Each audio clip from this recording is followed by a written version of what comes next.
And she's walking through the corridors, basically.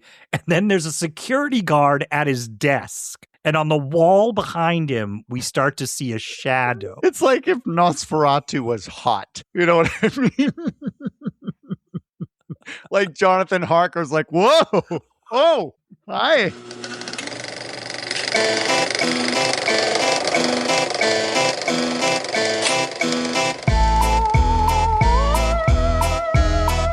Welcome, everybody, to Midnight Cinema, your deep dive into horror movies, sci-fi films, sometimes a mixture of both, and cult classics, new and old. Warning, everybody, there are spoilers ahead. I am Art Hennessy in San Diego, California. Oh, I'm sorry. Did we start? I was looking at pictures of Mathilde May on my phone, and I got distracted. That's easy to do, Erik. I am Erik in Salem, Massachusetts. You seem distracted, Erik. I'm good now. Am I going to have to ask you to close your browser? I really can't do that, Art. Okay. I did research for this movie, and you have to just accept that. Okay. Everyone needs to accept it. It's research. Anybody who sees the movie will know why, Erik, because this week we are talking about the movie Lifeforce. Came out in 1985, starring Steve Railsback, Peter Firth, and Mathilde May. For 9 minutes. Go ahead. And it's directed by Tobe Hooper. Tobe Hooper. Yes. Chainsaw Massacre, Tobe Hooper. And Popcorn Bucket Award winner, Tobe Hooper. Or not. Or not. Let's not relitigate that, Okay, Erik. sorry. If people are interested, they can go listen. We did an episode on Poltergeist. Oh, Poltergeist, directed by by Stephen Hooper. By Tobe Hooper. Okay, got it. Tobe Hooper. So we talked about him. We give a Popcorn Bucket Award to anybody that we've talked about more than once. So congratulations, Tobe. You are now down in our lobby. Yes. Toby's the director. Is like, you know what? I'm just doing it. Yeah. So good for him. Good for him. Erik, yeah. So should I tell people what this is about, Erik? This movie? Yeah. Lifeforce? What is that? Lifeforce. Is it like Cocoon?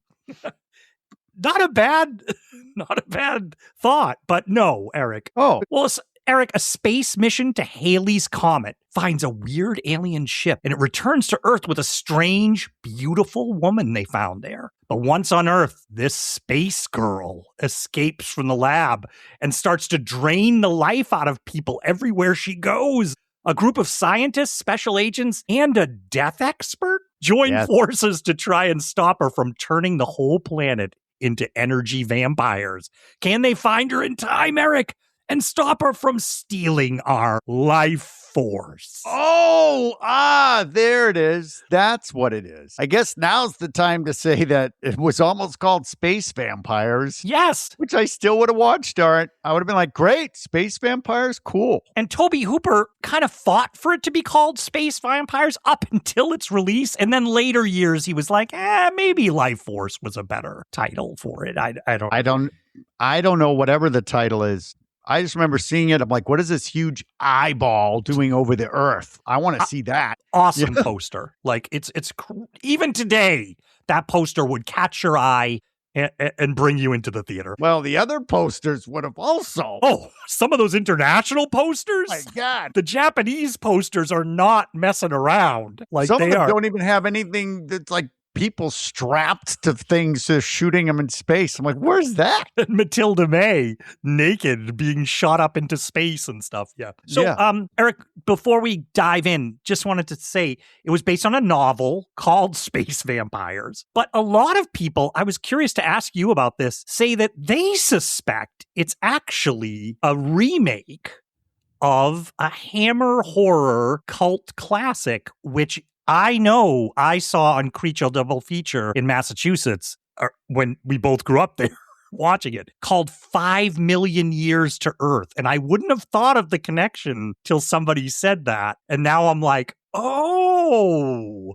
I see it. Now that's the one with the grasshopper things that are buried inside London. Did you remember that one? Yeah. That's not. Okay. How at all does that have to do with space vampires? Well, I think the idea of things trying to take over that have been buried for a long time or aliens visiting. Nobody's done that before. All right.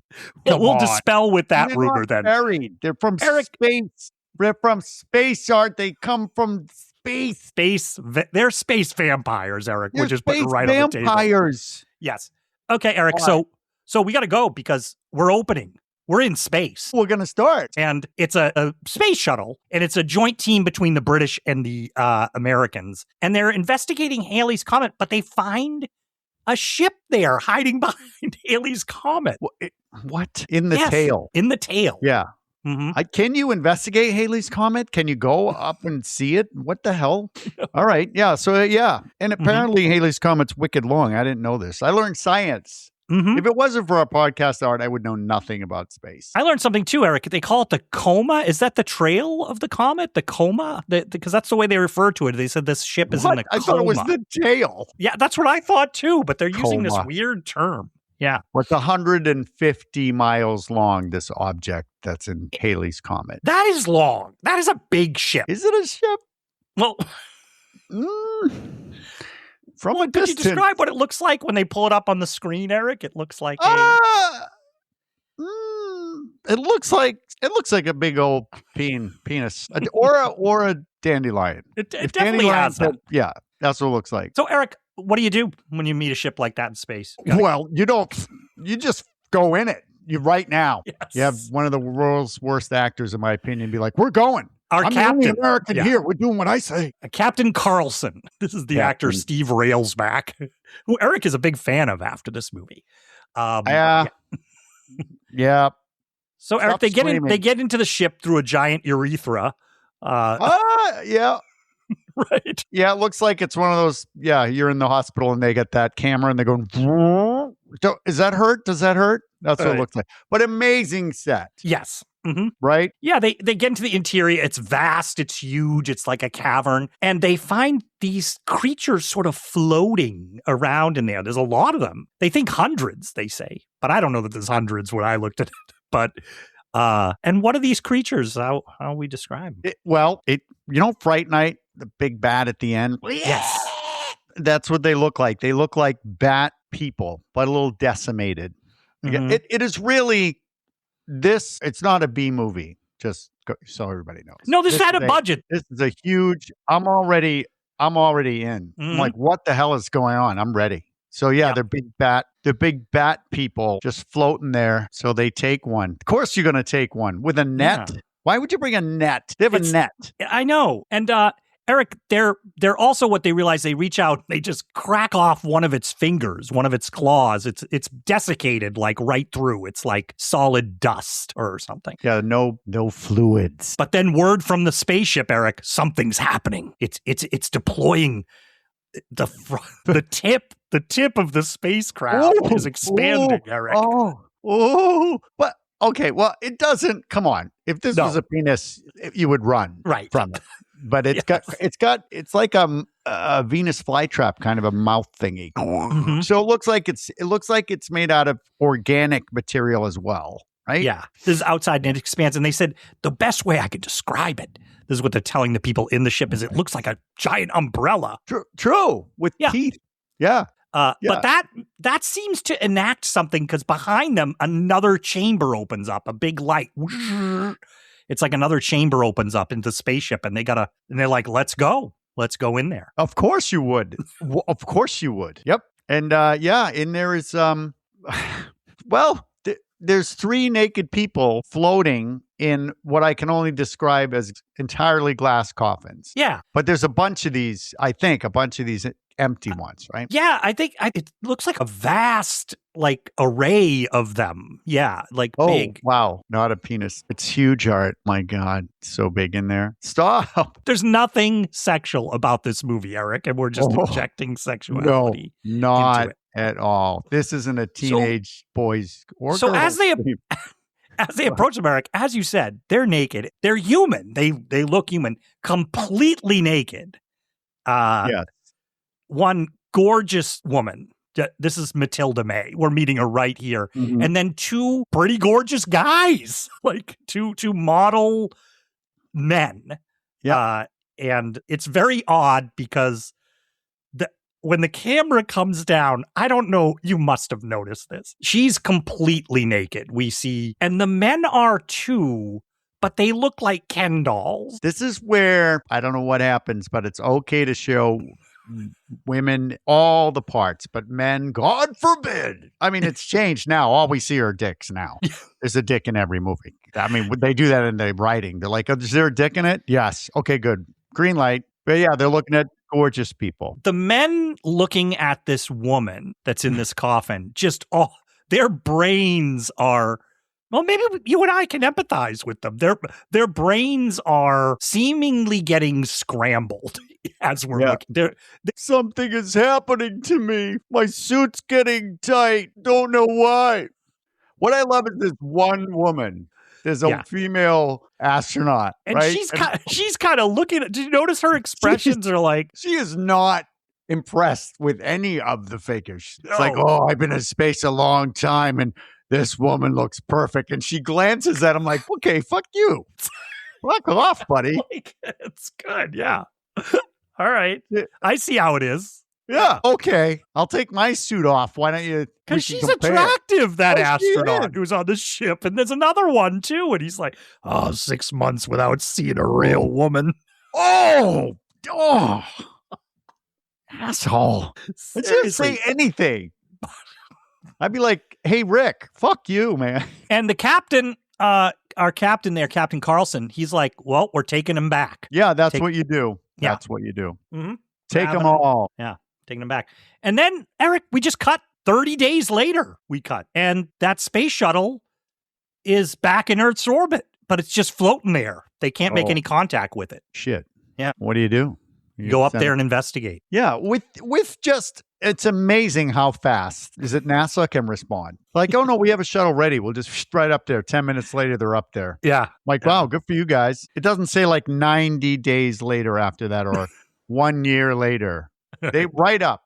Yeah. They go on board and it's torched. The whole thing looks like it's been in a fire.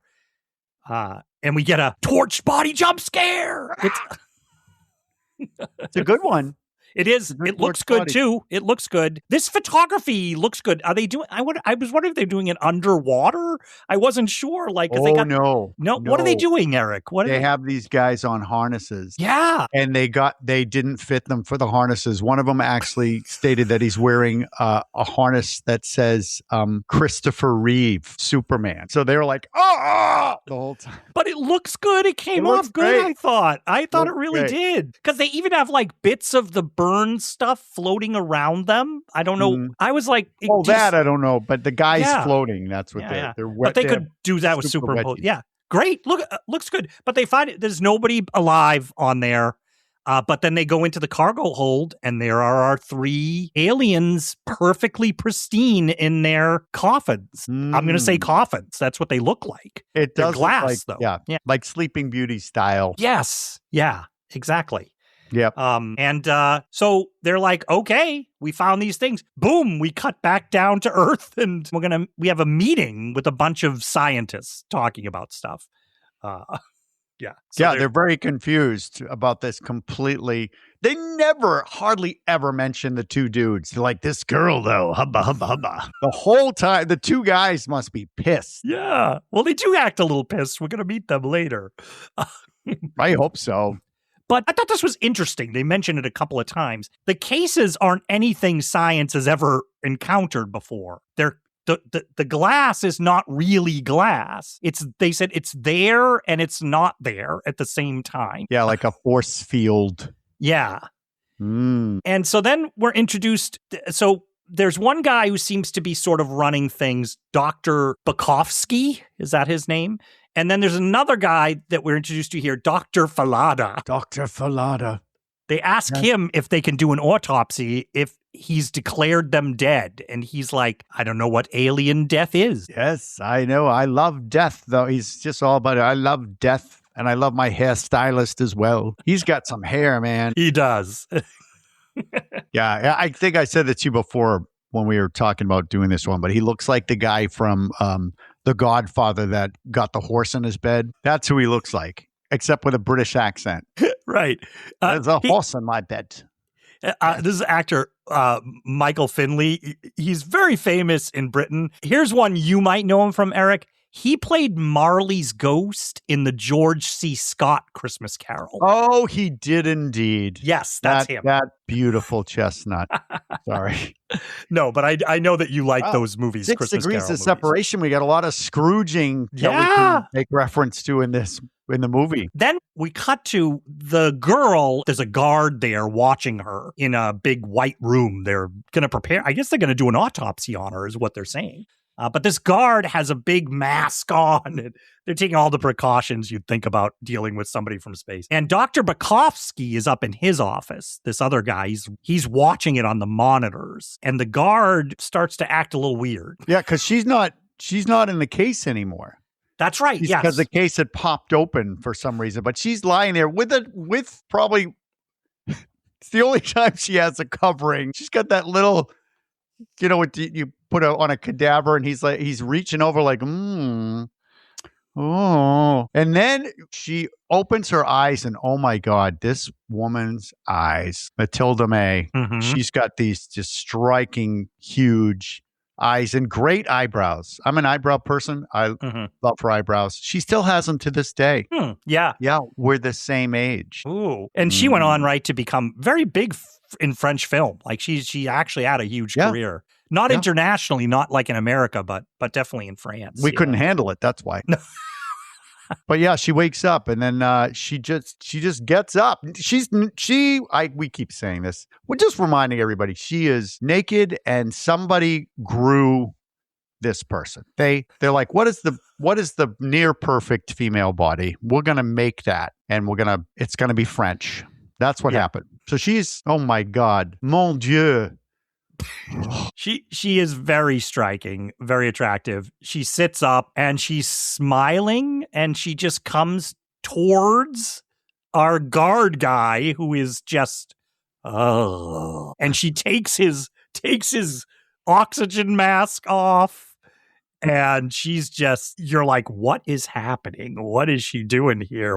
It's seductive but also eerie and scary, and you wish you were that guy, but you even wish you were the actor playing that guy. God. Like, it's not just us, everybody. It's the entire world. We're not. We're every males and females are affected by Mathilde May. Yeah, my girl is still Caroline Monroe. I'm just saying. But she starts to kiss him, but not with. I would say it's not passion. It's more like she's licking ice cream off of it. You know what I mean? Like, she's like, I gotta get all of it.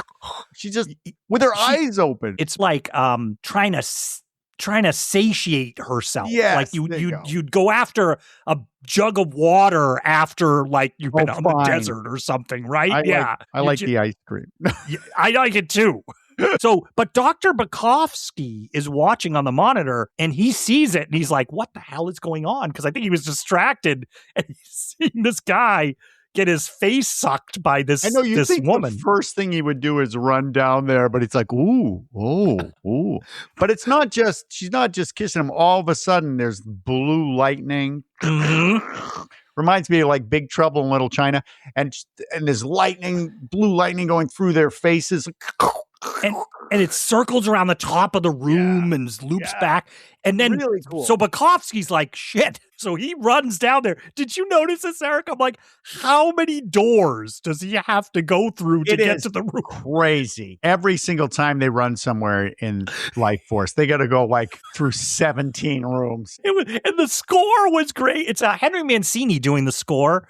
So really good composer. But that particular instance, it's like, dun dun dun dun. I almost thought it should be like an airplane gag where he just never gets to the lab. There. It just keeps opening doors. But he does get in there. And just as he gets in there, the guard she drops the guard, and he falls right into Bukowski's arms. And he is just, it's like a desiccated, like, great practical effects, because you see the guy getting sucked dry, basically. Yes. No fluids in this guy. Well, you know what? You asked, that's what you wanted, buddy. I know, seriously. You got it. Yeah. But then, and I like a lot of this, Erik. There's like a blue light on, and she sort of comes out of the corner of the room and stands in this blue light and starts to walk towards Dr. Bukowski. And it's eerie. She looks still want to impress upon people, still naked, just naked. Use my body. Okay. He said. Yes. He's like, all right, I guess so. No, but they're not, he's not, the guys look like they're seeing their favorite, like they're seeing Mickey Mouse for the first time and they're 3 years old. That's what the guys look like. They're just like, oh, the whole time. So she starts sucking on him. Yes. But upstairs, we see Dr. Fallada, our death expert, your favorite there. He sees it on the monitor and he rushes down. He comes down, he sets off an alarm and he rushes down. Been closer, Art, like right there.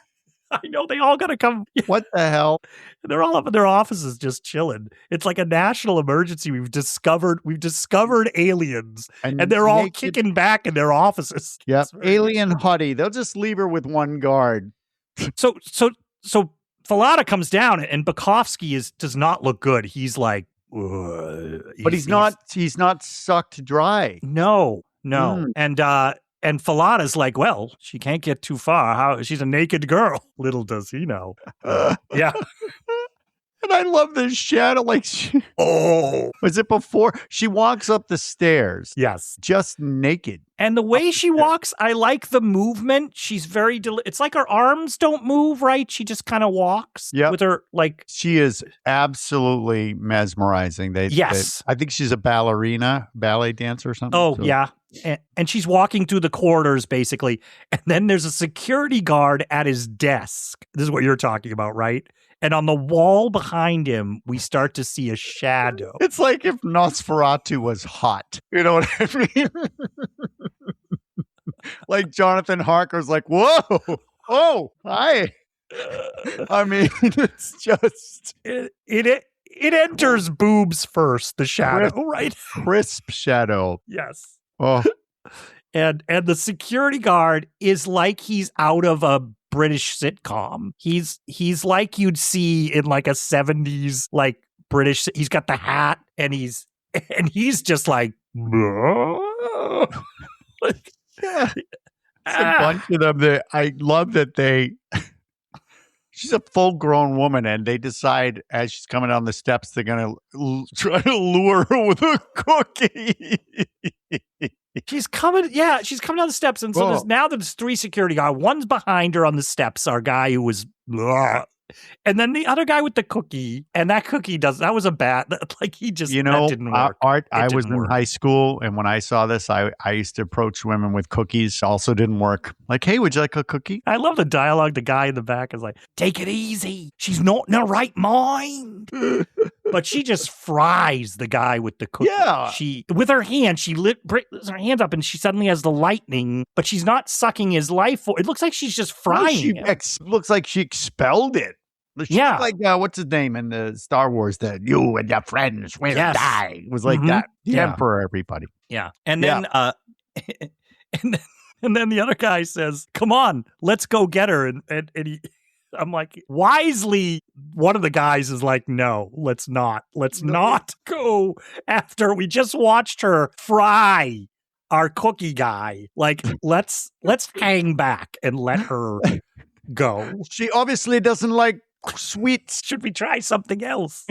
A cucumber sandwich, maybe. But cool shot. She goes up to these long bank of windows that look out over like the outside, and she just stands in front of them, and practically they blow out all the windows in front of her, Erik. Yep. Boom, boom, boom, boom, boom. It's a great shot. I love it. Like she walks out into the night on the glass. You hear the glass going crunch, crunch. But she just walks away. Yeah. Where's she going? Mm-hmm. Dr. Fallada stands at the window. He sees her little shadow disappearing way off. Well, she won't be difficult to find. So she's a naked girl. Well, they're going to need help finding her. So now our man of action is going to enter the film, Erik. Who?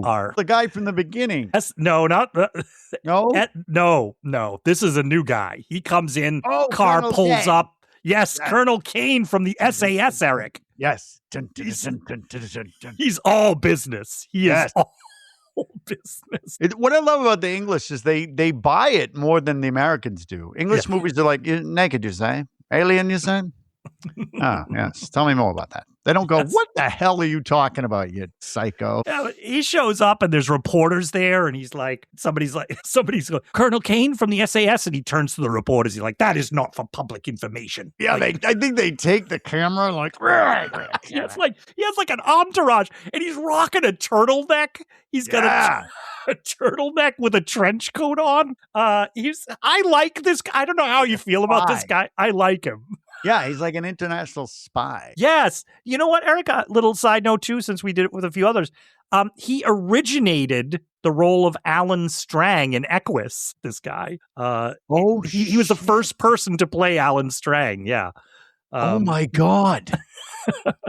on stage and in the movie. And in the movie version. And in the movie, that's a young him? Yeah, that's a young him. Yeah. Oh, my God. He's the horse humper? Yes. Oh my God. Yeah. For those of you who don't know Equus, you can look it up. It's a great play. Is it? But I like it. I know you have your experiences with Equus. Erik was in a production of Equus, but never playing a horse again. But they. Well, Erik, when you're in a play about a horse humper, you have to play a horse. I guess. I imagine that. What do you thinking it's going to be? Yeah, rehearsals were a pain in the ass. Oh, stupid. Shut up. So he's going to meet with Bukowski and Falada. Now, Bukowski was the man who escaped from Space Girl, who he was feeling, kind of overwhelmed. And a lot of talk. And so he gets right down to business. This is Colonel Kane, like we said, SAS. And he's like, was it sexual? How did she overpower you? Oh, yes. Overwhelmingly so. Oh. Yeah. It's like, oh, you guys, I guess all these guys are straight because they're like, oh, it's overwhelming female presence, feminine. Oh. And then Bukowski's sort of like, I'm not feeling so good. Yeah, why don't you go? Yeah. Oh, sure, buddy. Yeah, we know what you're doing, buddy. Come on. I'll be in my office for 20 minutes. Yeah. So he leaves, and then Kane and Falada there, and they talk about life after death, since Falada's a death expert. He's like, and this is where this is where Falada sort of puts it right out there. He's like, I think that she sucked the life force out of these people. Ding. We get the name of the title. We get the title, right? Yes. And he says, like the vampires. Yes. Like, everyone sucks the life out of people somehow a little bit. I have a neighbor that sucks the life out of me emotionally. Like that. Interesting point, Erik. There are different versions of this movie. There's a theatrical cut, the one that was released in theaters. We saw the cut, and what we're talking about is the international cut. But the theatrical cut here, interesting, the one that was in theaters, doesn't talk about that stuff. It doesn't mention vampires here. What? Very weird. They cut that out.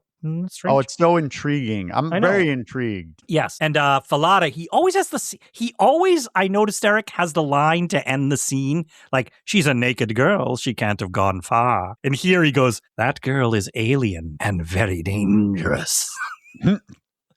That's how they cut out of every single scene with him. Weren't there more aliens on board? There were. You said that earlier. They're focusing on her, but here they are. They don't get their own thing. They're both in the same place. Mm-hmm. And you never see their dinks. No. They're in a glass encased thing in the line, like where the glass separates, is right where both of their dinks are. What a ripoff. Yeah. And they're being guarded by one guy. Guards. Well, one guy at first, but then we get Buddy jump scare. What? His friend goes. Didn't I learn anything? There should be like 12 to 20 guards now. And then just all of a sudden, they come, like, things start blowing up everywhere. Like the coffins blow out, and the glass blows out, and it's very. The guys aren't subtle. The male aliens aren't subtle. They're not like, hi. They're like, oh, but there's explosions everywhere, and then we cut to two tight shots that look like they should be in Zoolander. These guys, they're walking. They're walking they are hot. They're giving the blue steel, right? Don't have the same effect on, why aren't they having the same effect on these two guys? No, I know. Because the guys are like, screw you, and they start shooting them. Yeah. but nothing's happening. The bullets are just going right into their skin. They're not. Nothing's happening. They're not. But you know what'll help, Eric? You know what, Eric? What's that in a high, a volatile facility for science? What do you do? Also, Eric, to people in movies, we've talked about this before. Do they understand how hand grenades work? Like what hand grenades actually are? Hand grenades explode the person you're throwing them at, apparently, in films. But also, like, if you're in the same room as the hand grenade, they just throw the hand grenade. Yeah, it's a big deal. I'll give these guys a pass because they did shoot these guys a lot. And if the only thing you have left is a hand grenade, you're like, but you don't know what's going to happen. Maybe they're coming to give you a kiss. Like, why are... Well, the explosion, they blew it with the explosion. That's why. Yeah. So they throw that. Yeah. They blow up the guys. They blow them up. So the two vampire guys are gone. They've exploded. Yeah. They're in pieces. They literally say that in the movie. They're in pieces. But they're like, keep those pieces. But now, Eric, we cut right to, remember the guard who got sucked dry at the beginning? The guard? Yeah. We're going to do an autopsy on him. They're going to do an autopsy. I'm just saying, he's on the table and he looks like basically a zombie, right? I mean, a mummy. Yes. But I looked so hard for his dink. Like, they can't even give the corpse a dink? Okay. All right. Yeah. Clock that in there for the next corpse, okay? Because I don't think they're being fair. Because they have him on it's like a stark white, operating room, and they have this desiccated gray-brown thing lying on the white table. It's really good. And it's a striking image. It's really good. And the doctor goes over, and when he starts to put the scalpel down, eyes open. Boing. And it's human eyes. They're real their eyes. They just look great. This is a practical effect. They put real eyes. It looks great. It does. The fingers are moving. It sits up and it's like, right? It's like, it's because he has no lips. I don't know. Why can't he talk? And he's reaching out. He's like, but the doctor's not recoiling. The doctor's like, hey, what's up? I mean, this is what I mean. It's got some kind of effect on him because he pulls that doctor close and he sucks the life out of him. And they went too far with the special effects, in my opinion, because the emancipated guy's getting better. And the doctor's getting less, but he's got all these bubbles on his face and expanding. It's and there's like blue lightning going between their eyes and their mouth. Yep. Which I always remember from the trailer. I always remember that when the trailer first came out and you were like, what is this? What's this? Yes. Yeah. So then the doctor is now a desiccated. No, did he get all of the doctor? Yeah. No, he did. He sucked that doctor dry. Dry, yes. Yeah. But he's now the guard again. The guard that we saw at the beginning. He looks completely Did you normal. Notice when he drops the doctor one, you had to drop him so you couldn't see his. I'm sorry, I keep going about the penis, but you never see it. And then he stands there like he just did this awesome trick. He's like, oh, yeah. Like at first he's like, hey, that was cool. Everybody's like, no, that was not cool. No, not and we're cool. going to sedate you right away. Yeah. He's like, what? It was not cool. You can't suck the life out of doctors like that. Then Fallada has to end the scene, Dr. Fallada. Does he? He does again. He goes, it's been 2 hours since she was shriveled, so we might be seeing a pattern. Yes. But news comes in. They found a girl in the park. Oh, another dead body? Naked girl in the park. Oh. So could that be our space girl? So we cut to the park and Kane's there. I mean, they get around fast in this movie, Eric. He's probably taking the underground. So Kane is there, and the police are talking to 2 young guys. I love these 2 guys. Yeah. We saw he's with another. I don't know if they said bird or not. It's another bird. We thought they were gonna, so we wanted to watch. And did you see the policeman standing next to them? Is like, okay, guys. Of course you did, buddy. Yeah. But they said she was with a dark-haired girl. Mm-hmm. Yeah, you're right. Because what they say is we angled back. I love the English. Yeah, they came back to see if they were going to... We angled back. That's what he said. Yes. But there's the woman lying on the ground, and another great dummy. Whatever they put the work into, she's gray and shriveled. Her hair is reddish or red hair, 100%. Red hair.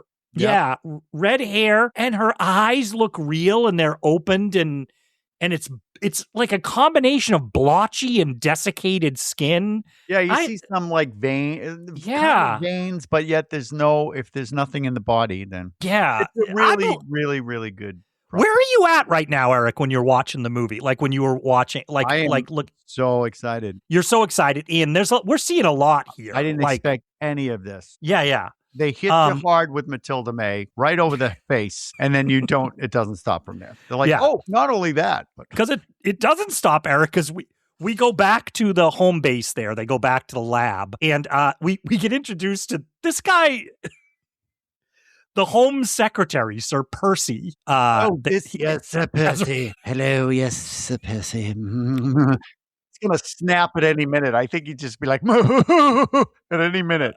That's the way he talks. And his enunciation, Erik, you must have noticed on everything. So where is the girl? Like, where is she? Yes, I saw him in an interview later on, and he still talks like that. He's like, yes, and Mathilde May was quite the sight. So that's just him. Yes, all of the men, all of us, really. He's great.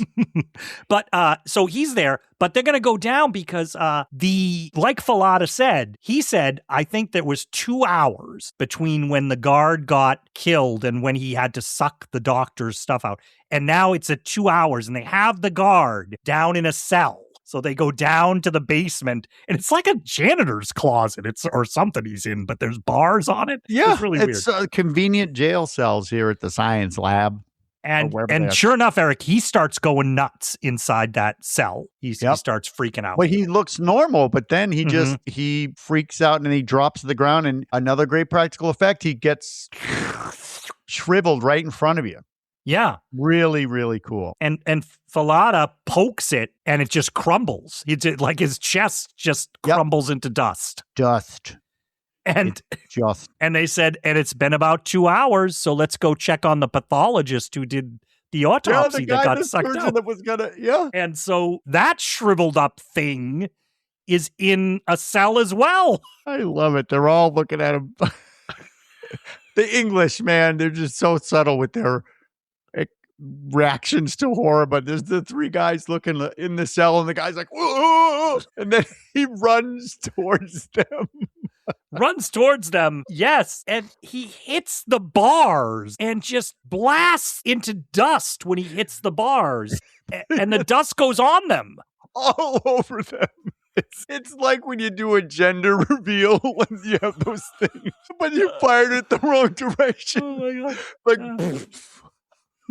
I know. Did you like too that his desiccated, cracked hand is still on one of the bars, like it's still hanging on one of the bars? Yeah, and you think, okay, that's enough of that, but no, they're like right. She's strapped down, and they have instruments monitoring her, and it's flatlined.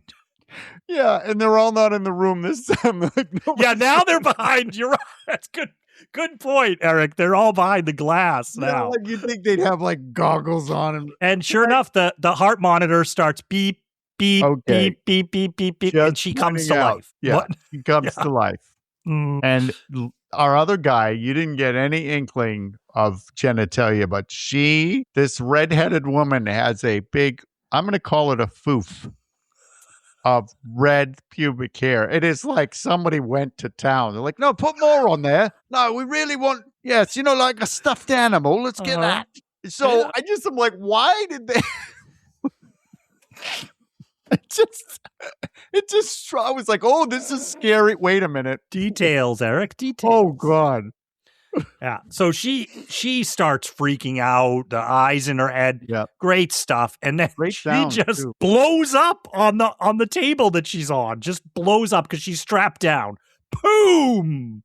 They're like, glad we were behind the glass for this. Yeah. And also, there was a lot of technical energy in that room, but I guess you need a human, right? Because she didn't absorb any of that energy. She just exploded. Oh, great effect. So, I mean, Erik, we've had a lot happen so far. I was watching this movie going, wow, it's like people getting sucked dry, special effects, practical dummies blowing 3 right in a row. Boom, boom, boom. Like, some nudity, in case we forgot. But then we get a call, Erik. Remember the shuttle came down and it was all damaged? Yeah. We get a call that the escape capsule from that shuttle has just landed in Texas. Texas, America. Because remember, we're in the UK, right? Yeah, this is all taking place in the UK. So it landed in Texas, and we cut to a real quick shot of them opening it up, and it's Captain Carlson from the beginning in there, looking like he's coming out of a POW camp or something. Yes, got a huge beard. Yeah. But then, Erik, he's in London all of a sudden. He comes back to London. They move quick. Their transportation system here. And he's all shaved. And he comes back to normal. So he comes in to our labs there. And so we have Bukowski, Falada, and Colonel Kane, our turtleneck guy. And they're in there and they're basically like, what happened? What happened on board? And so he's going to tell a tale. Yeah, we're going to get a little flashback here to his time on board. Yeah, I love it. They're looking at the bodies, and one of the guys is all sweating. He's like, I feel completely drained. And he's like, I feel energized. I'm good. Yeah, Captain Carlson is like, woo, yeah. Take another look at this body. But then, Erik, he says, one by one, the crew started to die. Yes. Rollins was first. But they show somebody smashing all the communications equipment. Yes. Smashing it. Yes. And then they show the crew going, Rollins, why did you do it? Yeah. And he's like, I didn't know. I don't know. I can't. I don't know. I feel overwhelmed. I feel like. And then they cut to Rollins. Rollins is on the floor, desiccated. He's all shriveled up. Yep. So Rollins went first. Here's an interesting thing. They find Rollins, but he says they all die one by one, right? In his storytelling. But he's in a room and they're all strapped in chairs.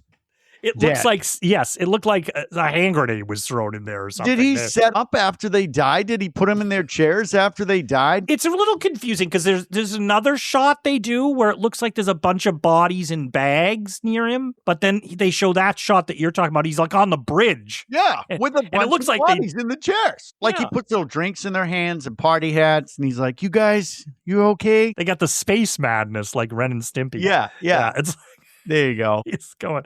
But and so he was the only one left. And then one day I looked out the window and there was Earth. Shit. I'm like, you wouldn't have known you were getting close to Earth. One day. Oh, look at that. Yeah.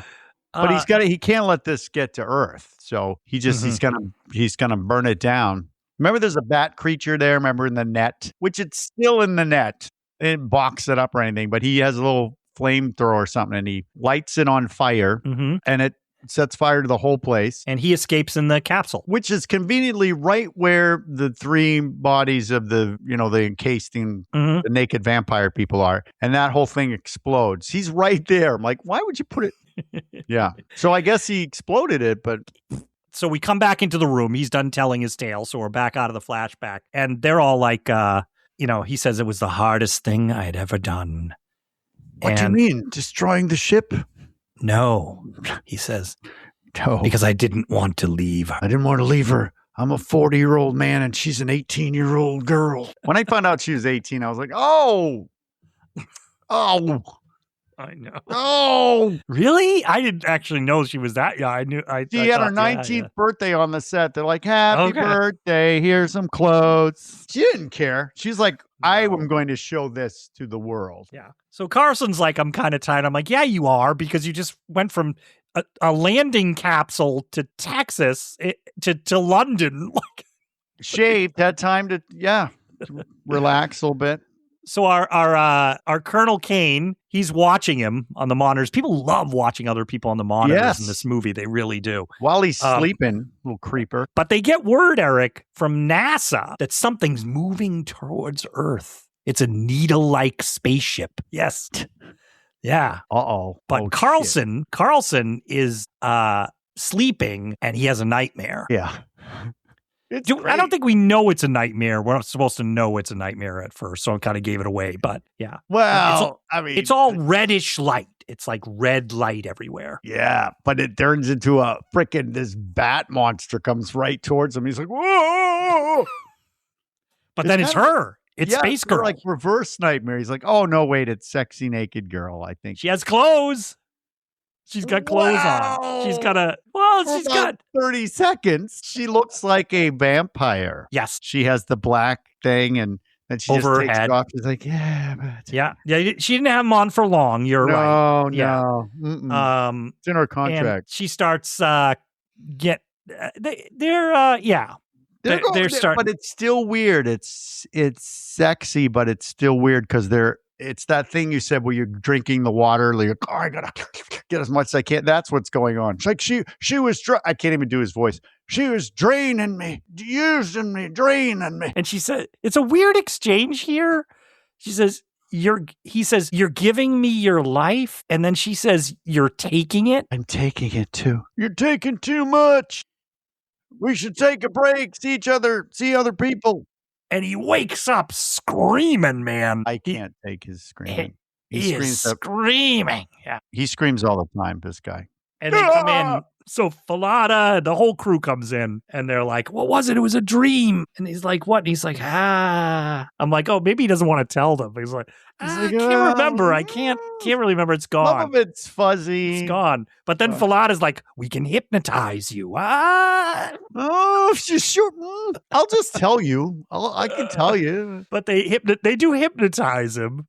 Falada's got a little light. It's going like moving it back and forth. Anyone can be hypnotized. Apparently. Yeah, you just go. There was a lot of that in the 70s, Erik. Audrey Rose, like all that. There's a lot of hypnotism. Yeah, like a lot of X-rated hypnotist comedians. Remember that? I've seen a couple. At my theater, we had a couple. Yeah, unusual. There's a lot of that going on. But they hypnotize him because then he can give the information. He said he's kind of linked to her for some reason. Yes. Yeah, but the other guy isn't. Remember the guy that was sucked on first? That he's not connected to her at all. He's just like, man. But apparently she can go into different bodies. Yeah, because what he says is, I'm seeing her, and she's walking across some grasslands. But it's not her. It's another hot woman. It's another super hot woman. It looks it's like I thought Duran was going to come out of from the background. Her name is Rio. It looks like a music video. Yes. Red hair again. Red hair. She's walking across a grassy, and like even a flock of birds launches from behind her. Erik, it's like Fleetwood Mac, hold me. There you go. Yeah, or Bonnie, what's her name? Bonnie Tyler. Yeah. Very good call. That's great. But she's wearing that's what it looks like. Long ass but what he's saying is she's walking across. She's looking for something. Yeah, and then there's a hunter. Another outfit because she's got what she looks. It looks like she's wearing a raincoat, an expensive theme park raincoat. It looks like she's coming out of a Human League video. Yeah, it's like a big garbage bag. But there's a hunter, luckiest hunter in the world. Oh, yeah. He's putting stuff in his cart. He just looks like, and she gets a ride with them. So Carlson is narrating all this. He's seeing this as it's happening. But Colonel Kane, ever the efficient guy, license number? Do you have the license? Yeah, he does. He's not like, and what's she wearing for underwear? Yeah. No, he's like, license number. What is it? Because she's like seducing the guy in the car. Like just really weird shit going on. Yeah, pulling up her skirt. Yeah. And he reaches her hand over and Yeah, like you do, I guess. Yeah. Picking up. It happens to all of us. Rio from the moors. So the idea is she's now in this new body, I guess. Yeah, and she's apparently draining people only a little bit to hide. Yes. Because now Falada and Kane are talking about it after Carlson kind of is like, ugh, and I'm done. And they said, and Falada's like, how brilliant. They're taking only a bit and then moving on. But for what? The other guys were like the people that she made were like, no, I want to know, and she's just like taking sips. Yeah, and does she drain women as well? Yeah, and then they say, but if she moved on, where's Space Girl's body then? Where is it? Yeah. Would it be shriveled somewhere? Is it what's going on? We have some questions here, Erik. Yep. And then somebody asked another question. I think it's Bukowski, who's looking like shit. He's been the guy who got a little bit drained at the beginning. Oh, yeah. And he's looking worse in every scene. He's looking tired. Well, there's a term for that, Art. Yeah. Yeah. What is it? What? You asked me. Remember, everybody, he asked me. Blue balls. I had that coming later. He's got vampire balls. He's got vamp balls. Vampire balls are swinging. If I could just talk to her one more time. Just one more time. If I could just talk to her. Just maybe have coffee. He says, well, what about that spaceship up there? Mm-hmm. They're wondering that spaceship. And this is where he says, one of them says, well, maybe they're like the vampires of legend. They carry their earth with them in their ship, like the vampires did in their coffins. Because in vampire lore, they have to carry the dirt from their home, right? You have to sleep in the earth. Mm-hmm. Yes. And that's really only Bram Stoker vampire lore. Thank you. Thank you very much. Yeah. But interesting, Erik, that exchange is not in the theatrical cut for some reason. They cut a lot of vampire stuff out of it. Well, you guys won't find that because we couldn't find it either. Yeah, exactly. We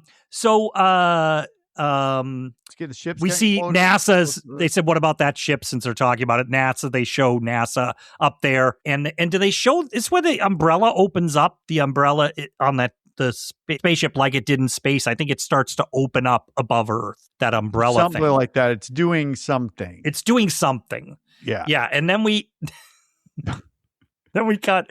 I didn't mean this, Erik. But you're going to, in my notes, I have Dr. Fallada unpacks his huge sword.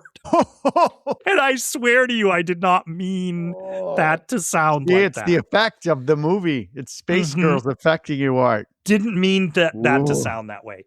Anyway, but yes, it's a big, huge, ornate sword it looks that like Dr. Fallada has. Man and the Masters of the Universe. That's what it looks like. I have the power! And it's in a box, like a crate. And I love the detail. You don't have to do this in a movie. It's presented to the Ashmolean Museum by Captain Lee John Masters, 1858. There's like a little label on it. So Dr. Fallada, you're like, what is that sword? And Dr. Fallada's fooling around with tissue samples and stuff. And then a soldier comes in and says something. And Fallada looks over. And the soldier, we recognize him. Yes, it's one of the space dudes that blew up. Yes. So what's up with that? Uh-huh. And then we just cut right out of that, right? We just cut that. They cut right out. So he's dead, I guess. That's what I thought. I'm like, oh God, he's dead. Yep. Yep. So they find out, remember the redhead? Yes. Find out that she's a nurse. Yes. At a psychiatric, an asylum. Yes. It's the third. I have to do this because I love Home Secretary Percy says that, yes, it appears she's a nurse at the Thurlstone Institute. It's for the criminally insane. He does, yes. And it's almost like he wants to nod to the camera like me. And he plays great insane people, by the way, this guy. But it was that line I had written down. So they hop on a helicopter and they go to this Thurlstone Institute. It's got big gates that's above it. It's like something out of like a Gothic movie or something. Yeah. Like Hammer films. Like a castle. And who's the head of the hospital, Erik? They meet him. Surprises keep coming. Yeah. It's Ebenezer Scrooge. Yeah. Oh, he was Ebenezer Scrooge. Bad one, but much better known to someone else. Captain Picard. Yes. Or from Professor X. Yes. Professor Xavier. It's Patrick Stewart looking the same in 1985. Same. He has slightly more hair. Yes, but it's him. It is him. It's like that Wilford Brimley thing. When you look at Wilford Brimley in 1978 and you look at him, in 2008 and he's the same. But yeah, his voice so distinct. Yeah. But what I love is the masculinity of these guys is that they're like, oh yeah, the nurse is here. Yeah, you just go up there. She's home. Go up and talk to her. The nurse's quarters. They go up to her, Erik. Okay, so they go up and they knock on the door and it opens and it's that redhead we saw in the vision. So it's Carlson and Kane. And they're like, can we talk to you? And she looks a little strange at Carlson. Did you notice that? She's like, And they go in there. Please explain to me this next scene, Erik.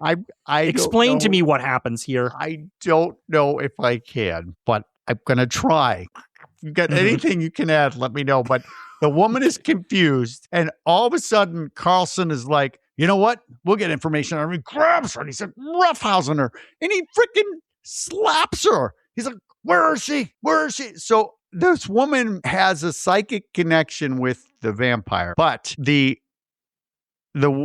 vampire girl has left her body, but she's still got traces of it. So Carlson can see this and sense this. But then all of a sudden he throws in no reason. Why do we need this information? But he's like, she won't tell me anything. Meaning the redhead won't tell me anything because she's an extreme what's masochist. Masochist. Yeah. She likes the rough stuff. And she looks at him like, you bet.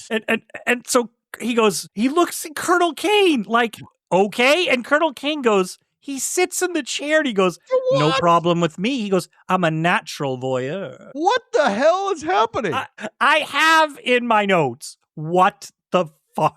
Like, why do we have to know that she likes the rough stuff? And then he's like, where is she? Where is she? And then but then they kiss. Yeah. Why does he kiss her? It's not her anymore. And she faints. And Kane is sitting in the chair watching like this, Erik. I have my fingers on my... He's just sitting over in the chair watching. Like in the cuck chair, you know? He's over... Oh.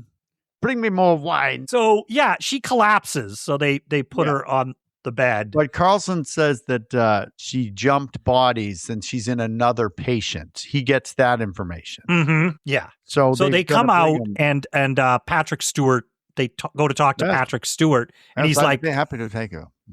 Yes, but he goes, I have a description. He goes, he's fat and he's bald. I'm like, he has a small dick and he's, it gets like so derogatory. The description. Toe. Yeah. He has really bad breath. So Patrick Stewart said, well, that description fits a patient here. Bill Sykes. I was like, really? Bill Sykes? Bill Sykes? Bill Sykes is the name he said. That's great. Bill Sykes. And he says, okay, I guess we'll have to question him. And so they go to question Bill Sykes because I guess he's a poor slob he's wrapped up in the straitjacket and everything. Poor guy. Yeah. And then they have this the world's biggest tranquilizer, right? The needle. And all of a sudden they just jump Patrick Stewart. He's like, what the fuck? And they checked him. And then what's his name? Carlson, Steve Railsback, like, she's in him. Go get him. Yeah. So they have him sedated. And what I love, Erik, is there's an orderly here in the midst of this. Oh, the orderly's like, what? So orderly, we talked about hair earlier, but he looks like the orderly who'd be in a Frankenstein Hammer film, right? Like he'd be the assistant. He is like out of a Hammer film. Yes. This guy. And if you look at the scene, I'm going to help you look at the scene a little differently. Next time you watch it, is he's holding down Patrick Stewart and Patrick Stewart's writhing with his face down. And if you put a cowboy hat on Steve Railsback, it's like he's doing the bull at one of those country. He's like, woohoo! Settle down there. I mean, it's just really weird. It's interesting to me, too, because they hold on it for a long time. Oh, yeah. Like, it takes a long time for it. It's like, calm down. Yeah, there you go. We got to tag her. Like, he roped the steer, and he's like, getting it under control. Like, is that necessary, Carlson? Oh, yeah. That's how we do it in Texas. Yeah. So they're gonna hip. We should say that Patrick Stewart, his name is Dr. Armstrong. So that not that anybody cares. It's not a big part either. It's just pretty. But it's good. It's good, and they're going to hypnotize him. Everybody gets hypnotized. Yeah, and he screams. He does a great scream, and because they're trying to trap the space girl's, I don't know, essence in. Yeah. So he goes to inject. Patrick Stewart. First of all, he tells the orderly, bring me another dose of them. He's like, bring 4 or 5, half a dozen. Everything. Loaded up in a bucket. Okay, here's a fun comparison between the cut we saw, Erik, and the theatrical cut. In ours, he says to the orderly, how many doses do you have? The orderly's like 3. He goes, bring me 3. 3? That's everything. In the theatrical cut, he goes, can you bring me some more doses? And the guy goes, yes. Like they cut out all the stuff about the doses. They cut it. Yeah, he's like, 3, what are you out of your fucking mind? So when he goes to inject Erik, all of a sudden, we hear Space Girl's voice go, yes. You don't need that. You don't need that.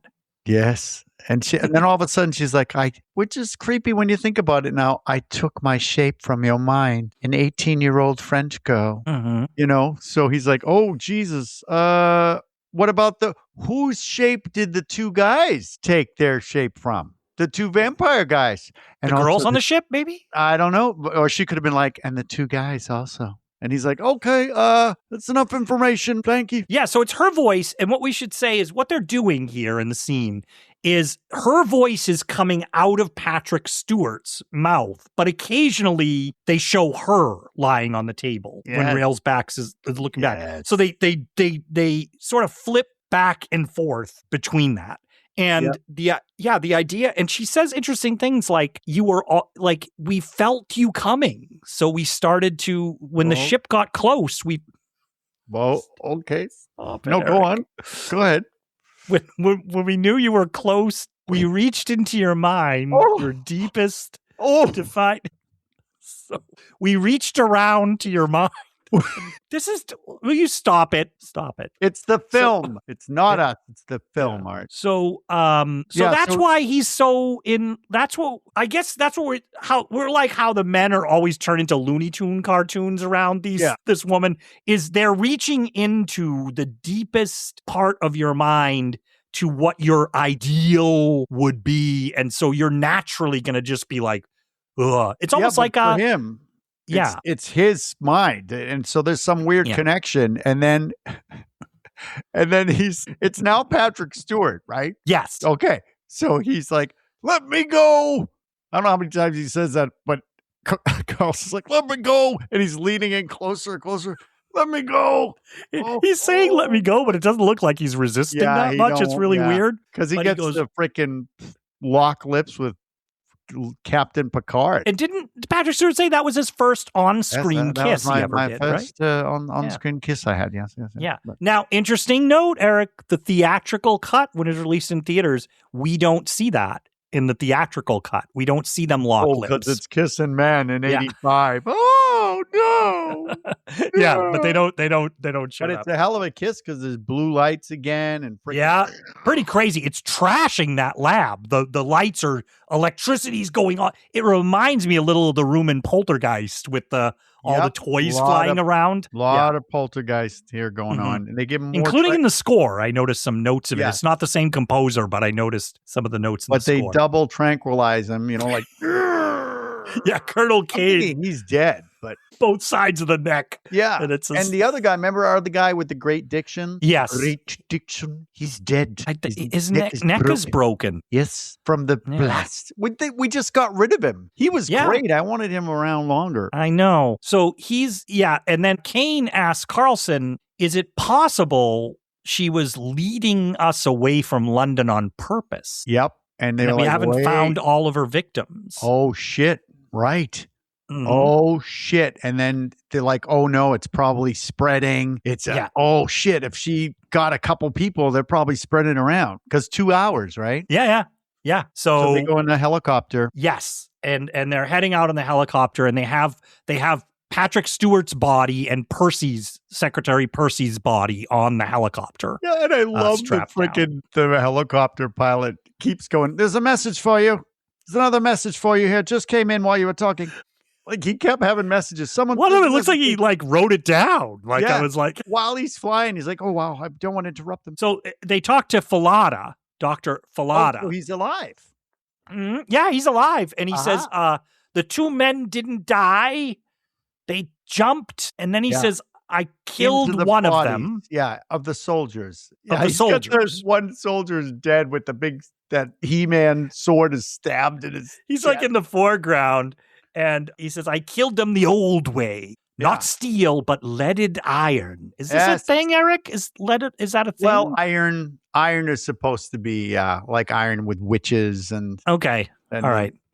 But it's a very specific place, Erik. 2 centimeters below the heart. What is he talking about? That's where the Lifeforce center is. It's so funny because when you watch the theatrical cut, it's 2 inches below the heart. Really?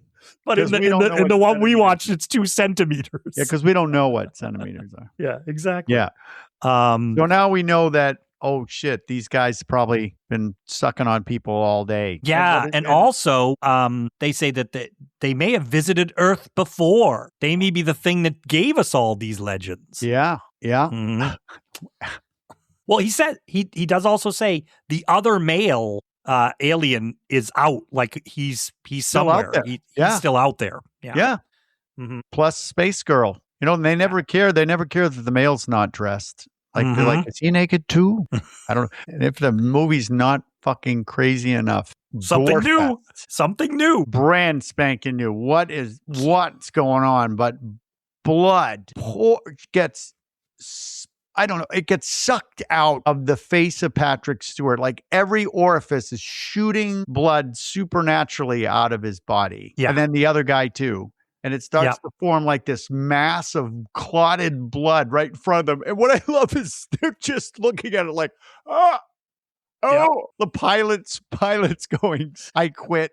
Pilot is going crazy. Pilot's like, looking over his shoulder at it. What the hell, guys? I'm like, watch where you're going, buddy. I know it's a lot. So, but then it turns into Space Girl, right? Is it Space Girl, right? It's Space Girl made out of blood is what it looks like. She's made out of blood. Completely made out of blood. Yeah. And then she screams and then falls to the floor in a mass of blood. Like, big pool of like viscera. And this is to tell us that she escaped. Right, because Carlson says we've lost her. Her body is now in London. Yeah. So did she just escape and go? Yeah, I don't know. Her essence now floated out and is probably going for that body because she missed. And then Kane looks over at him and goes, "What happened on the Churchill, Carlson?" And we do another little quick flashback here. Yeah, she's destroyed worlds. Yeah. Well, so he says we go to another flashback about the time on the ship, on the Churchill, and he says, Rollins didn't destroy the radio. I did. Oh, liar. Yeah. And then we see him breach the container that the space thing. He puts his hand through it. Like he puts his hand through it, and then they just start making out. Him and the vampire. They're mashing. They're like, yeah. Yeah.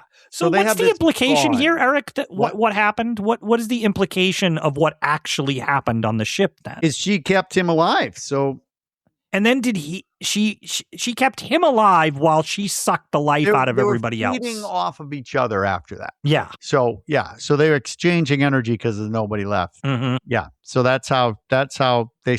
But wouldn't it be great if he was also making out with the dudes? What are the 2 guys doing right now? Are they sitting in the corner like having a coffee? Where the fuck are the 2 vampire guys? Come on. Yeah. And I think you mentioned Carlson says she's destroyed worlds. Yeah. And then we cut right to London. Mayhem going on in London. Freaking all of the landmarks are on fire, right? Yes. Madame Tussauds is screwed, man. Yeah. 0 to 60 here because, and then, so you have like blue balls of energy just dive bombing into like things. But then you also have people attack. It's like a zombie apocalypse, right? Well, it turns into a zombie movie. Yes. They are just, it is whatever has happened in that. I love how it's a short period of time and then all of a sudden entire city of London is zombified and people are jumping people and stuff, and it looks like they're grabbing people and doing what we saw earlier, but they're not putting the special effect in of the lightning sucking them out.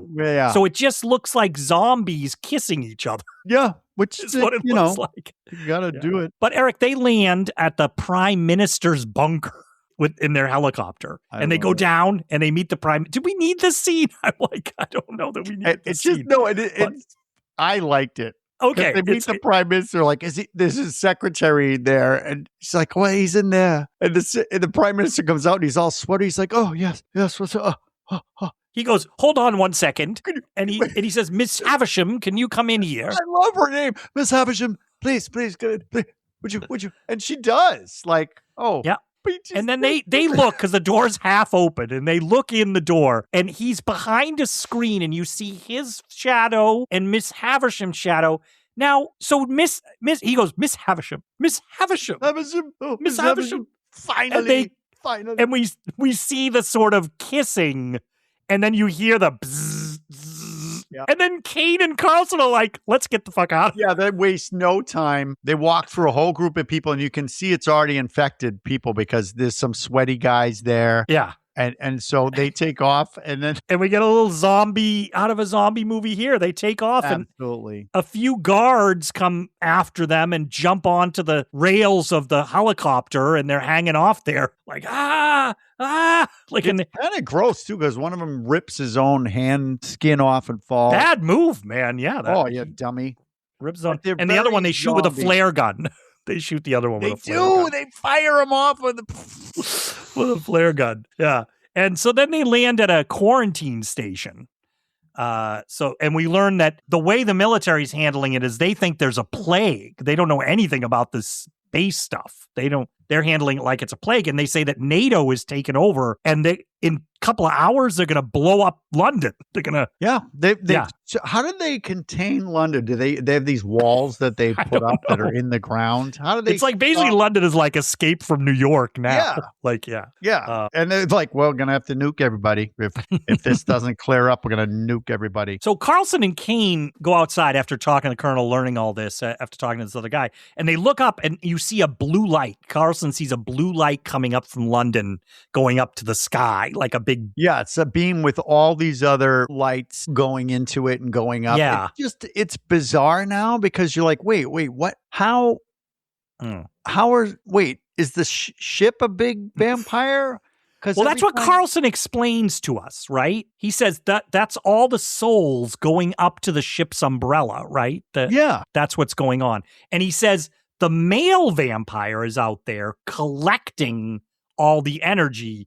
Then he's sending it to her, and she's sending it up to the mothership.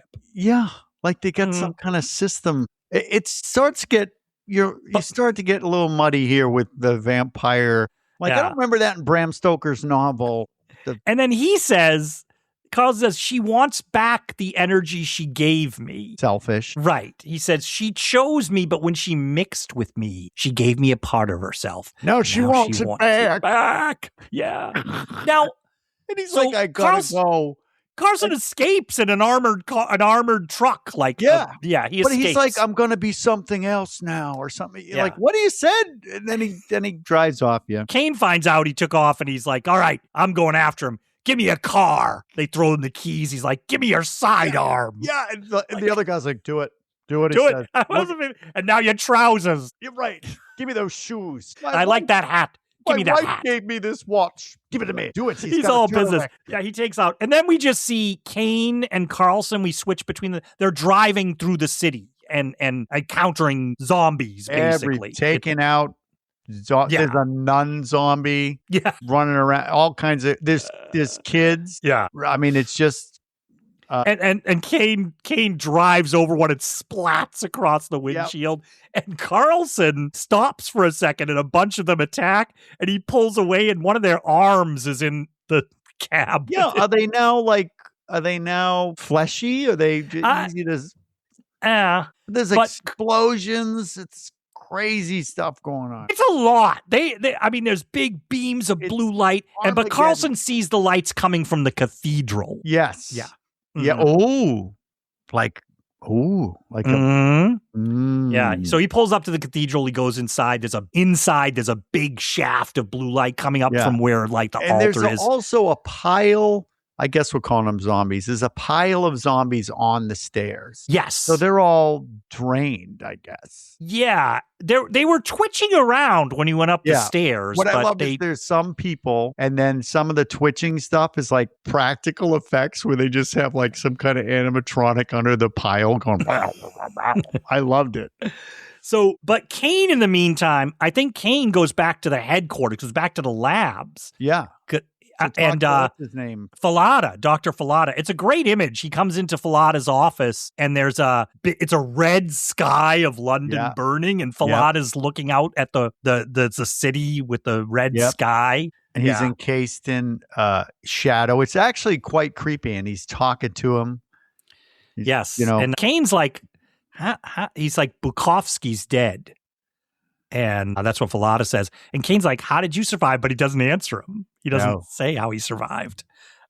He says there is life after death, right, Erik? There is. He's like, yes, mental transference. Yeah, so he knows all about it now. And also the corpse of the guy is there with the big sword in him. Yes. And then it's very Dracula here because this guy's creepy in the first place. And now he's walking towards Kane. Yes. And you can see he's like sweat. He's stabbing himself with sweat. And you're like, oh shit. And then he just all of a sudden is like, and he says, she's in the cathedral. What you pointed out earlier, Erik. He goes, rather a nice touch, eh? Yeah. The crypt of kings and queens. He raises his arms up. Yeah, so he's like but he doesn't have a cape. I'm like, he needs a cape. Yes. But Kane shoots him. Yes. And then he smiles and he goes, here I go. Here I go. And his makeup is great. He's got little bubbles popping. And then he does go that his energy shoots out of him, but it's different now. So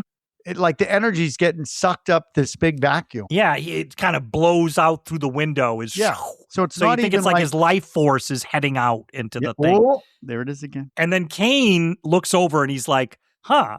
And maybe I'll need this. So he pulls the sword out of the body. And when he does pull it out of the body that's on the table, it just poof, it disintegrates. It just collapses into dust.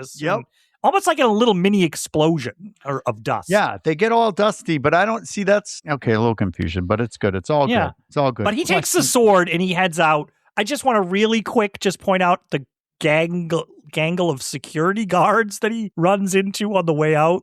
Yeah, he's taking them all out. They like appear like... They look like to me, if my memory serves wrong, they look like little like lemmings when they come up or they're Yes, because one of them raises up into the frame. It's almost like a comedy shot.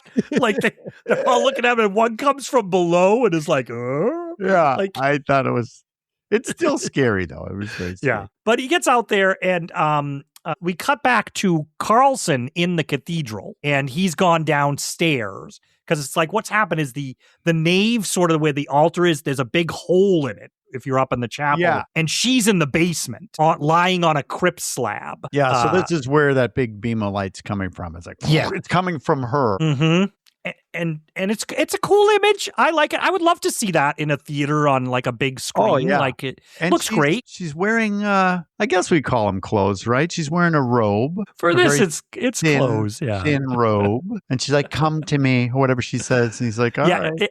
And she says it was always intended that you would find me. Yeah. And bring us back to your world. The web of destiny, she says, has always been this. So I'm like, it was always destined that Carlson would come and find her? Like, that was a weird little addition there for me. Meanwhile, Kane is running through the city, and there is just a lot of shit going on. Like, I have to say, Erik, when you said this is not a low budget, this is studio level crowds, zombies, makeups, fire everywhere. Explosions, crack. Everything's on fire. Like, I think this is where you've used this term before where the money's on the screen. Yes. And it looks very, I just keep thinking Ghostbusters. It's very Ghostbusters here. Like things flying out. There's one particular shot where these blue energy balls goes down into the underground, the London subway. Yeah. And it seems like it's zapping up energy from people. Yeah, and then it goes back happening? up. It's like is the energy the vampire? I'm not sure they even knew. I thought what's vampire bat monsters were the vampires. Yes. Yeah. But okay. But yeah. So he runs back. He reaches the cathedral. He reaches the survivor. This guy's a badass, and he's got. I like him. I think he's a good action hero, actually. Yeah. And they always get him in great poses. You know, he has his gun. Yeah. He's up to the thing. He knows how to pose for an action. Yeah, he does. But he reaches the cathedral, and hot guy alien is on the steps. Yes. Where was he? But he's now sucking up the energy inside of him and into his midsection. All that blue energy is coming, and he's a handsome dude, and he's just like, but he's taking it all clothed. in. Yeah, he's clothed. Yes. All right. And what is a nice suit? It's tailored, I have to say. Yes, it's looking good. It looks like I guess he was supposed to be one of the original vampires, but it looks like Billy Idol, like with myself. Oh, that's what he looks like. Yeah, I read that trivia too, Billy Idol, but he couldn't do it because of touring dates. Couldn't do it. Not a big role. You didn't miss much and there. Gielgud was supposed to be, I think, Dr. Falada. I think Gielgud, but he turned it down because there was a movie called Space Vampires, and he was like, I don't think I want to do that. But instead he did Arthur. Would you like me to wash your little dick? Got him an Academy Award, man. Yep. Like Arthur. Yeah. Yep. This probably wouldn't have got him the Academy Award, but so in the theatrical cut, Erik, of this, the hot alien turns to Kane. You'll like this, or maybe not, and goes, "It will be much less terrifying if you come to me." That's the one I saw. Oh. Yeah, because he does it in a Zool voice. He's like, "It will be much less terrifying if you come to me." And Kane goes, "I'll do just that." Yeah, he's like, with this great voice. "I'll do just that." And stabs him. What else? The vampire just lets him do it? Okay. Well, I think he's got a lot going on. He's got to absorbing all those people. And so is the idea, Erik, he stands on the steps and the blue stuff goes out, gathers stuff, comes back through him, and he sends it down to Space Girl, and she shoots it up to the ship. Yeah, sure. Yep. That's what we're doing. Yeah. Sure, yeah. That's what we're saying. But he stabs him, Erik, and it's not just death. It's awesome. Yeah. He's a giant. He's the Bat Monster if it was full of life again. It's like... So that leads me to believe, Art, that this is their true form, is a vampire bat monster. Yeah. Right? Which she intimated earlier when he was questioning her. She said, "Remember our original form I think was in the ship." So I think you're right. This is what their actual form is. Okay. Makes perfect sense. Yep. So we're in our climax here because Kane goes into the cathedral. We are in our climax. Yes. Erik, you keep catching me and all this stuff. He goes into the cathedral. He's up on the main level. He looks down, and those two are just making out naked. They are naked. Carlson and Space Girl in the big blue light. Standing up. Standing up. Mashed together. Yeah. And she's saying that you're one of us. You've always been one of us. I'm like, wait, what? Because he's like in the middle of making out. He's like, what are these feelings? Why do I feel close to you? This is they should have done a musical for this, right? Why do I love you so much? What are these feelings that I feel for you? Right. Darling, you are one of us. Vampire love has never been so good. Blue energy coming out my butt. I don't know. So there and so how many times does Kane yell down to them? Carlson! Oh my God. Carlson! Yeah, because I guess he can't go in the energy. I don't know. Yeah. But but in the midst of it, she says, "Been one of us," and he's suddenly Carlson thinks like it looks like he's just going with it, but suddenly he raises his hand up. Yeah. And then he holds it up and he looks up and he goes, "Kane!" And I'm like, are these two gonna have a relationship now? Join us. It's great. Oh my God. And I'm just looking at them and she is kissing on him, like you said earlier. She is just on his neck and going around. And their waists are just smashed together, these two. And they're naked. I was just like, this is like, but all in a day's work for an actor. He throws the He-Man Masters of the Universe sword. And Carlson catches it. And then they both become made out of Play-Doh, I guess. Yeah, he stabs her in the back through her through himself. Yes. Comes out his back. So just to be clear, he's like, I can't let this happen. So he kills, what I imagine is he kills her and him because he got them in the right place. Right. And that weapon kills the vampires, right? But that's not what happens. No, it's not, Art. No. They ascend. Yes. The two of them still embraced. But now it's red light. Yeah. But they don't blow up or nothing. They ascend all the way up to the spaceship. Yep. And they go into the chamber we saw at the beginning where all the crystal coffins were. Yep. And it looks like there's like more crystal coffins down the bottom filled with people. Yes. Did you know, I don't like to pause, but I did. And I went, wait a minute. This is filled. They're all filled now. Yeah. But with people. Yes. Not bat monsters. Yeah. Okay. So are those the people from Earth that the energy's sending up? Energy, I don't quite know. No, because this whole ship now is completely lit up. It's like it's come back to life, sort of. Yep. And it takes off, and our real hero at the bottom is looking up like he can see it. Very dramatic. The camera's pulling back. He's on the steps. Yeah. And imagine if he went, Carlson. Right, Carlson. It's like he lost Wilson the volleyball or something. And then we have he's a scene in the bar like 2 months later. I loved him. I never knew. That's it. Spaceship heads off towards the comet, right? Yes. We see it heading back towards the comet. Yes. And then so the comet comes every 75 years. So is the ship coming back? I don't know. But that's immediately credits come up. The music comes right in, yeah. And you're just left with what? But that's all you guys you can't think about it. I can't think about it. I just go, okay, that was cool. It is cool. It's kind of I know people think of this as like a terrible movie somehow. It gets a reputation as like a bad B movie, but it is I don't think it's completely successful, just by the way, but I think you get a lot out of this, and it's kind of eerie and weird. It's a great B movie. It's an expensive B movie. Because good way to put it. Yeah. It just goes off the rails, and some of it doesn't make any sense because they probably off the rails back. But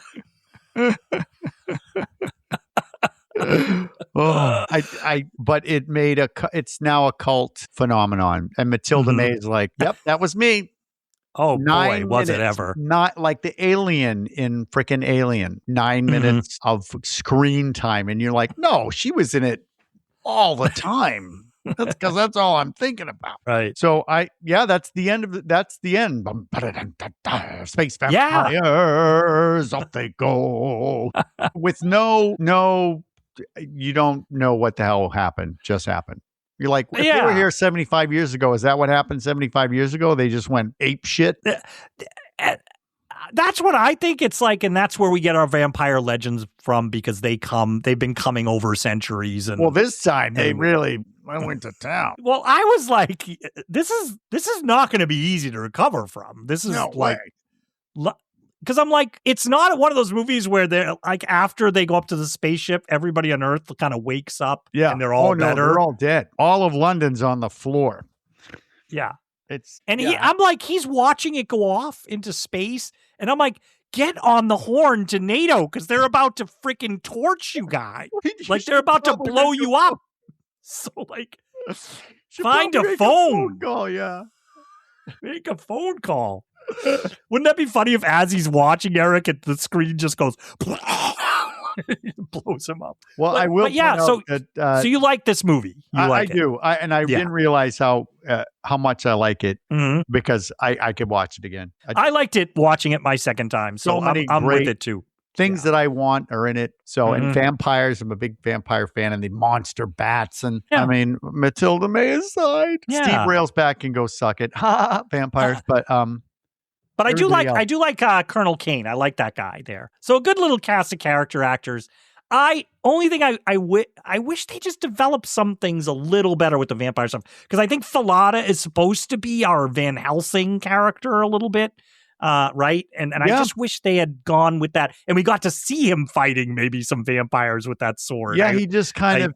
Yeah. Yeah. But... wait a minute. There you go. It's Mina and but she's Dracula. Yeah, they're the only two women in the entire freaking movie.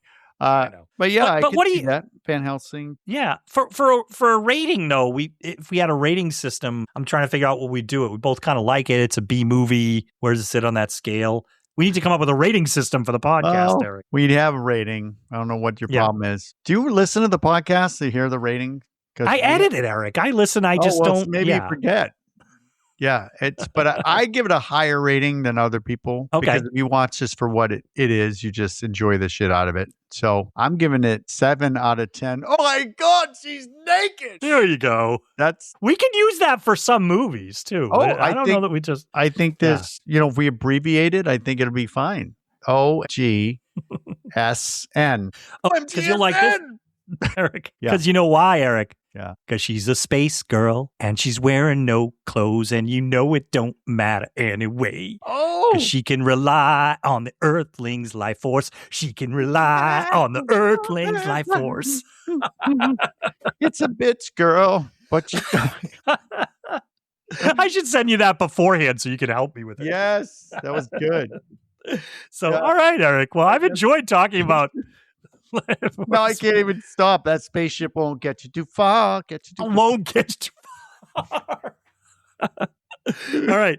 So, Erik, I've enjoyed talking about this. And if people want to listen to our other episodes, they can go to midnightcinemapod.com.